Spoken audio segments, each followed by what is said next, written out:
eta ongi etorriak gaurko saiora. Gaurkoan gu Pirinioakeko Naia Sánchez izango dugu gurekin platoan.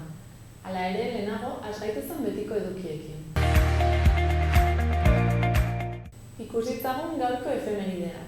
1572ko azaroaren 25ean Lope de Vega jaio zen. Gainera, 1903an Sabino Arana EAJaren sortzailea hil zen. Bestalde, 12 urte beranduago, 1915 urtean Augusto Pinochet diktadore txiletarra jaio zen. Eta bukatzeko, gaurkoa bezalako egun batez, baina 2016an, Fidel Castro Kubako iraultzako buruzagia eta Kubako agintari gorena hil zen. Jarrai dezagun aste hontako agenda errepasatzen. Bihar, 7:00 Katakraken, Eduardo Galeanok Latinoamerikaren zain urratuak liburua aurkeztuko du. Horretaz gain, bihar ere, baina arratsaldeko 8:00, Roland Garces eta Bandatzek haien azkeneko diska aurkeztuko dute antzerki eskolan eta sarrerek 5 euroko prezioa dute. Igandera pasaz, arratsaldeko 5:00, Nafarroako bertsolari txapelketako finala burutuko da Anaitasunan. Sarrerak bertsosarerak.eus atarian eskura daitezke. Eta agendarekin bukatzeko, igandean, arratsaldeko 7:00, atzerrian lurra garratz antzerkia eskainiko dute Berriozargo entzunaretoan 5 euroko sarrerarekin. Pasa gaitezen gaurko komunikabideen azalak aztertzera. Diario de Noticiasekin hasiko gara. Intzidentziak goruntz jarraitzen duela dio titularrak. Nafarroako Auzitegi Nagusiak COVID pasaporteari buruz hartuko duen erabakiaren zain. Argazkiaren bidez aldiz, Volkswagenek beste 2 astez ixten duela jakinarazten du, eta plantillak ERTEa kobratzea eskatzen duela. Horretaz gain, Madrilek foruzaingoari trafikoaren eskualdatzea berriro atzeratu duela aipatzen du gaurko azalean. Gainera, Mozal legea defendatzeko UPN Voxekin batera manifestatu dela ere jasotzen du.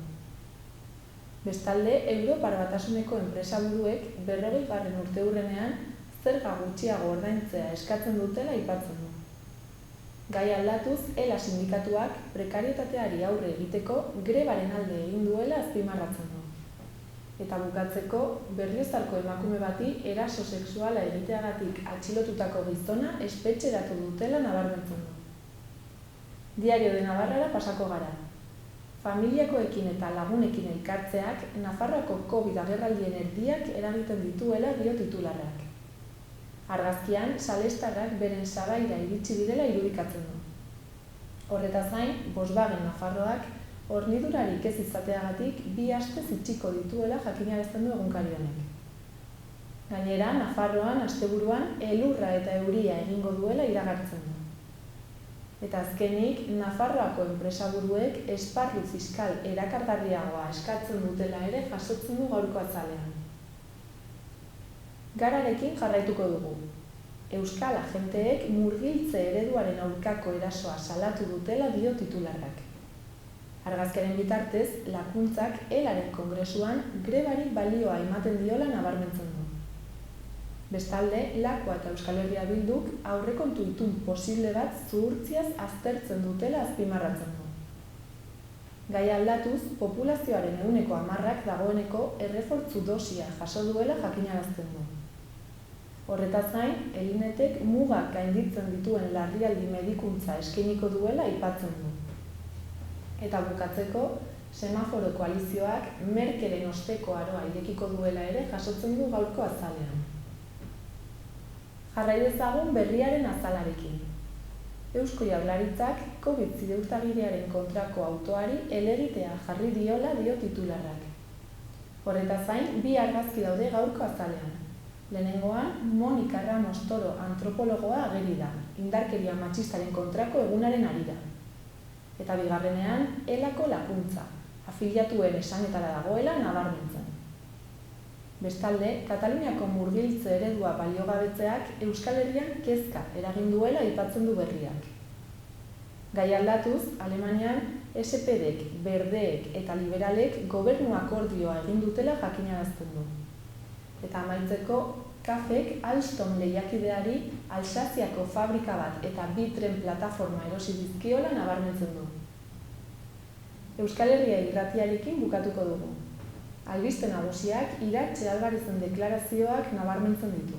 Esanez, ea ze demontre eginen duen UPNek azaroaren 25ko pankartaren atzean.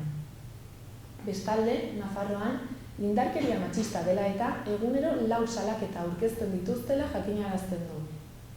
Eta azkenik, indarkeria matxistaren aurkako Iruñerriko deialdien berri ematen du komunikabide honek. Joan gaitezen orain, gaurko eta biharko eguraldien iragarpenak ikustera. Gaur, osteguna, egun oso euritsua izango dugu. Kantauri isurialdean euria erruz egingo du. Bertan, etengabe egingo du, bereziki ekialdean. Eta egunaren amaieran euri dezente pilatuko da. Ipar-mendebaldeko haizea zakar ibiliko da eta temperatura apur bat jaitsiko da. Elurkota 1000 metro inguruan egongo da. Eta bihar, ostiralean, giro bustiarekin jarraituko dugu, baina prezipitazioa ez da inugaria izango. Bereziki Kantauri isurialdean egongo da euria. Hegoalderantz, ateri euts diezaioke une askotan. Hodeiak ugariak izango dira eta temperaturak berdintsu jarraituko du edo apur bat jaitsiko da. Goizean, ipar-mendebaldeko haizea ibiliko da, baina arratsaldean mendebal osagaitik finkatuko da eta kostaldean ufada gogorrekin ibiliko da. Elurkota 1000 metro inguruan egongo da eta gauean 1200 metrora igoko da.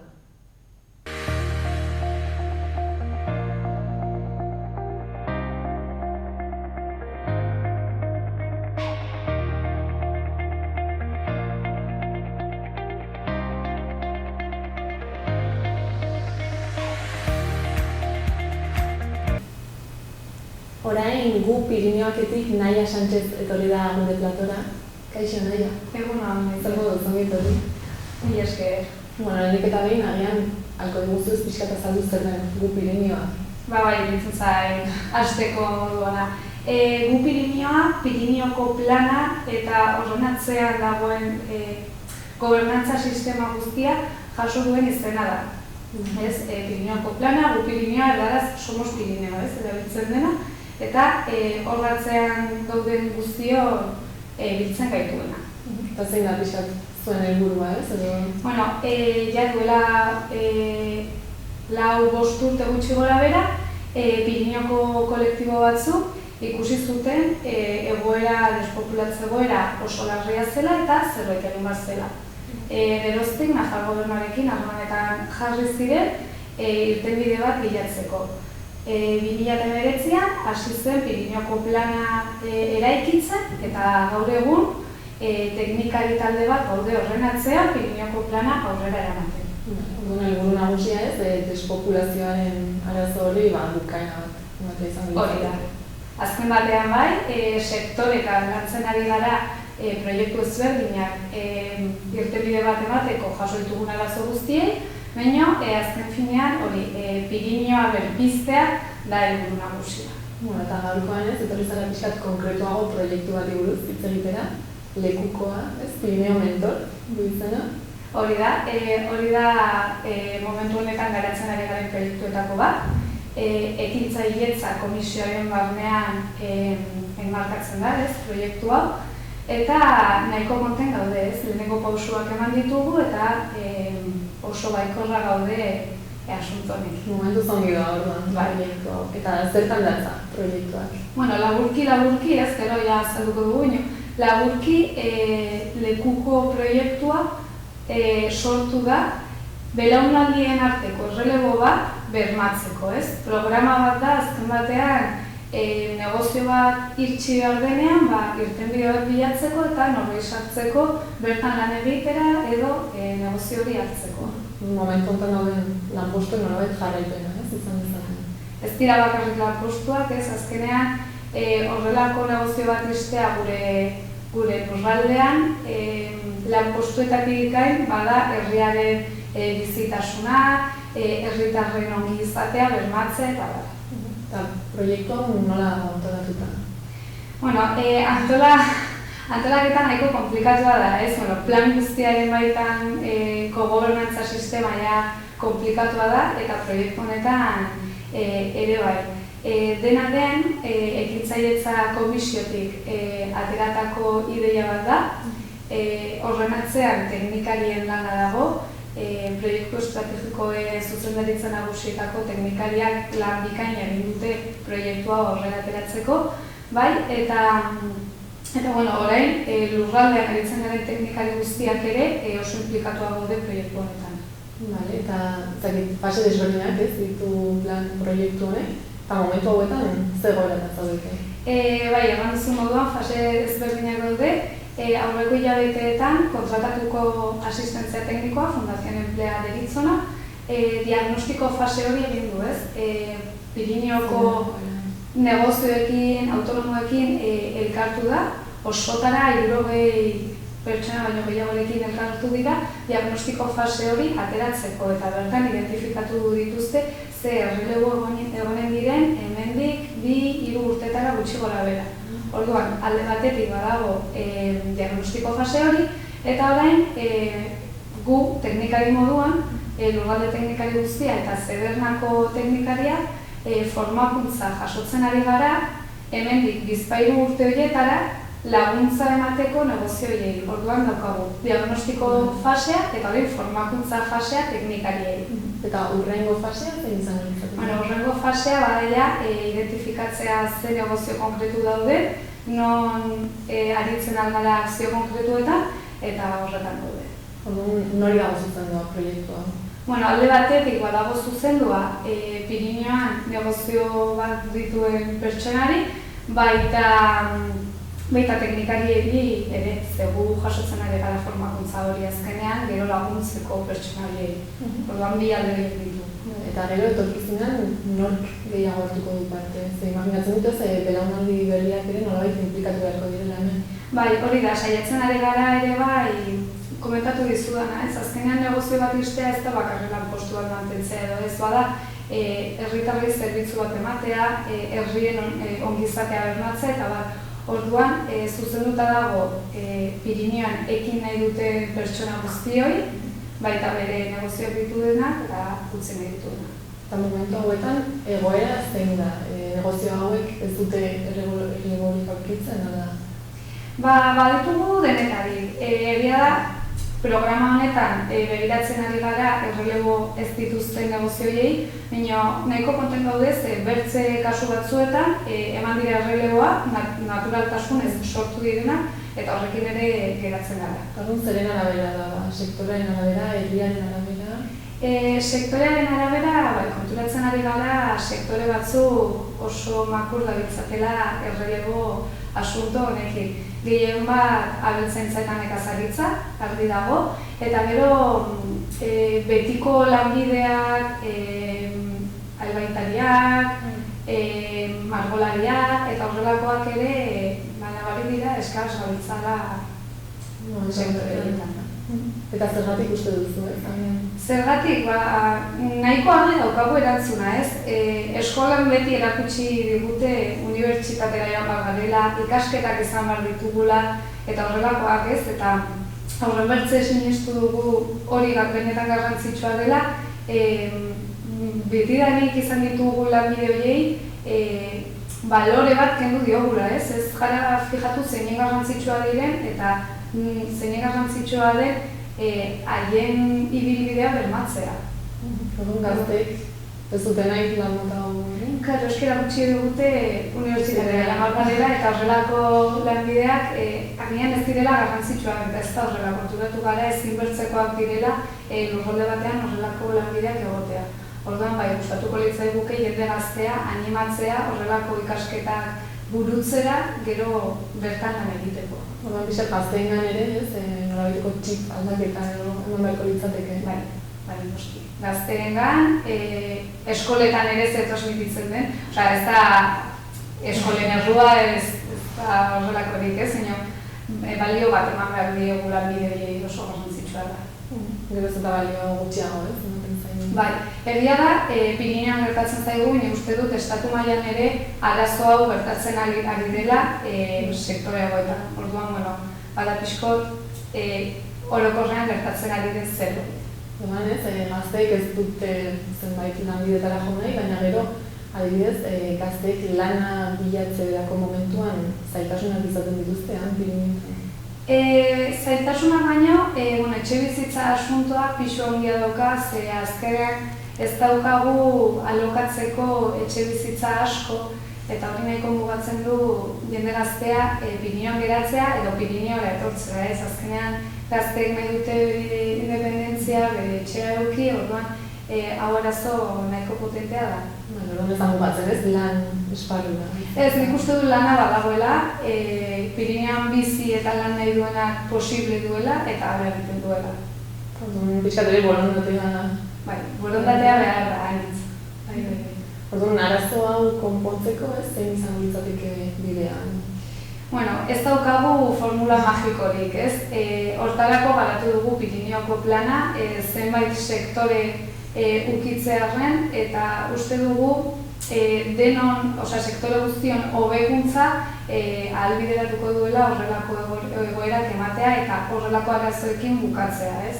Etxe bizitza da alde batetik, baina zerbitzuak ere garatu behar dira, lanpostuak ere hobetu behar dira, agian lanpostuien baldintzak eta horrelakoak. Orduan, hortan gaude pixkeka. Horretan zabiltzate baina. Egia da ez, azken urteetan proiektu desberdinak garatu dituzuela eta ezakit ekintza edo diru laguntza desberdinak ere ez, eskaini dituzue proiektu desberdinak martxan jarri eta somatu duzue pixkat horren ezakit fruituak edo jaso dituzue? Urte honetan, 2021 batean, Nafar Gobernuko proiektu estrategikoa zuzendaritza nagusitik atera izan dira 3 diru laguntzen deialdi. Deialdi hauei esker lortu dugu zenbait proiektu aurrera eramatea, ez diru horrekin, ekintzaileentzat, 9 ekintzaileei eman zaie diru laguntza hau, orduan uste dugu oso interesgarria dela, badira 9 proiektu, Pirineoan garatzen ari direnak, pixkeka, sektore ezberdinekoa eta hori oso aberazgarria da. Eta bertzalde batetik, diru laguntza hauek ere tokiko erakundei bideratutako diru laguntzak ziren eta bertatik ere atera dira zenbait proiektu lanpostuak garatuko dituztenak. Orduan, alde horretatik oso potena da. Denain agian pixkat berandu ez, iritsi direla laguntza guzti hauek?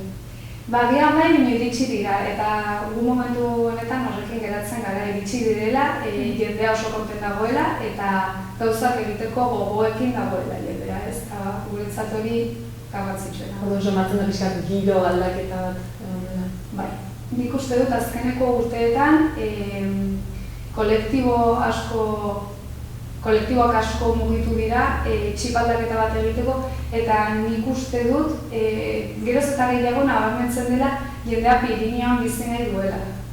Eta nik uste dut azkeneko 2 urteetan edo gutxi gora bera jendea hurbiltzen ari dela, geratzen ari dela, gero eta jende gazteagoa, bikote gazteak, orain umeak izanen dituztenak, orduan hori oso aberazgarria da lurraldearentzat. Eta epe luzera, zer espero duzu?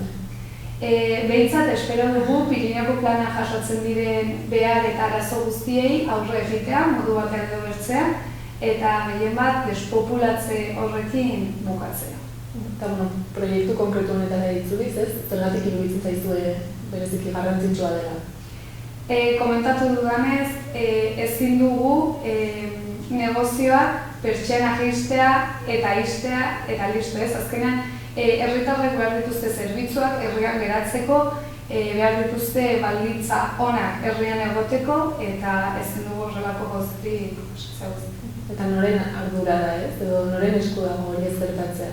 Noren ardura, oso galdera ona. Nik uste dut denon ardura dela. Eta denon ardura erran nahi dut, bai teknikarien ardura, ez? Bertan lan egiten dugun teknikari guztien ardura, identifikatzeko, pertsona horiei laguntzeko, irtenbide bat bilatzeko, gero, norena, negozioak dituzten pertsonenak, ze askotan ikusten dugu pertsona horiek ez dutela errelebo bat egin nahi, orduan, horien ardura ere da, eta biztanleria guztiaren ardura. Azkenean, gu kontsumitzen badugu herrietan, negozio horiek bizirik mantentzen dira. Orduan denon ardura da negozio hauek irekita egotea, belaunaldien arteko erreleboa ematea eta horrelakoa. Eta horretarako herritarrak kontzientziatuta daudela uste duzu? Nik uste dut lortzen ari garela kontzientzia hori implantatzea edo txip aldaketa hori egitea. Orduan, etorkizunera begira ikuspuntu baikorra duzue? Bai, oso ikuspuntu baikorra dugu. Orokorran uste dugu Pirineoko jendea oso aktiboa dela eta oso argi duela zer egin behar den behintzat aurrera jarraitzeko horrelako asuntoekin. Aipatu dugu proiektu honek fase desberdinak dituela eta noiz emango da amaitutzat edo da horrela ez bukaera dataren da? Bukaera data pixko konplikatua da, komentatu dizudanez, azkenean 2 urterako erreleboa ikertzeari gara momentu honetan orduan uste dugu horrelako programa ez dela inoiz bukatzen. Teknikario formakuntza bada horretarako, ez? Beti erne egoteko eta egoera ematen denean bertan ekintza bat egiteko. Orduan, beti mantenduko da, ez? Mintzat arazoa konpondu arte. Hori da ideia, mintzat mantentzea denbora. Eta adibidez, proiektua nola doan jakiteko, sortzen diren proiektu berri berri izateko badago moduren bat? Gu Pirineoko web orrialdean eskeritzen dugu informazioa eta bertan dituzue gure kontaktu guztiak. Orduan, norbaitek zerbait jakin nahi badu, bertan daude gure kontaktuak, horra bat idaztea, telefonoz deitzea, nahi duzuena. Momentu honetan ez, plan honekin zabiltzate, eta badituzue bestenen bat, ala etorkizunean beste zerbait pentsatu, ala momentuz honetan zentratuko zarete? Momentuz, Pirineoko planarekin gaude, lan asko dago egitearren oraindik, baina oso baikor gaude eta proiektu txikiak ateratzen ari dira, arazoi edo beharroiei aurre egiteko. Honen baitan ez, edo gauza txikiak egongutzen ari dira? Beti. Beti sektore guztietan egiten ari dira zenbait gauza eta horrekin geratzen gara. Ezakit ez, amaitzeko zerbait faltatu izan dena aipatzeko bestela gazten mezu bidaltzea gustatuko litzaizuke. Eskerrak eman nahi diet Pirineoan mugitu diren elkarte guztiei, kolektibo guztiei, uste dut urteak garamatzela kriston lana egiten, orduan haiei eskerrak eman, baita Pirineoan aktiboki mugitzen den biztanleria guztiari, ez? Azkenean oso garrantzitsua da Pirinea bizirik mantentzea eta guzti horiei eskerrak eman bai. Primeran, mila esker. Mila esker zaitortzagatik eta primeran joan da dia guztia. Mila esker.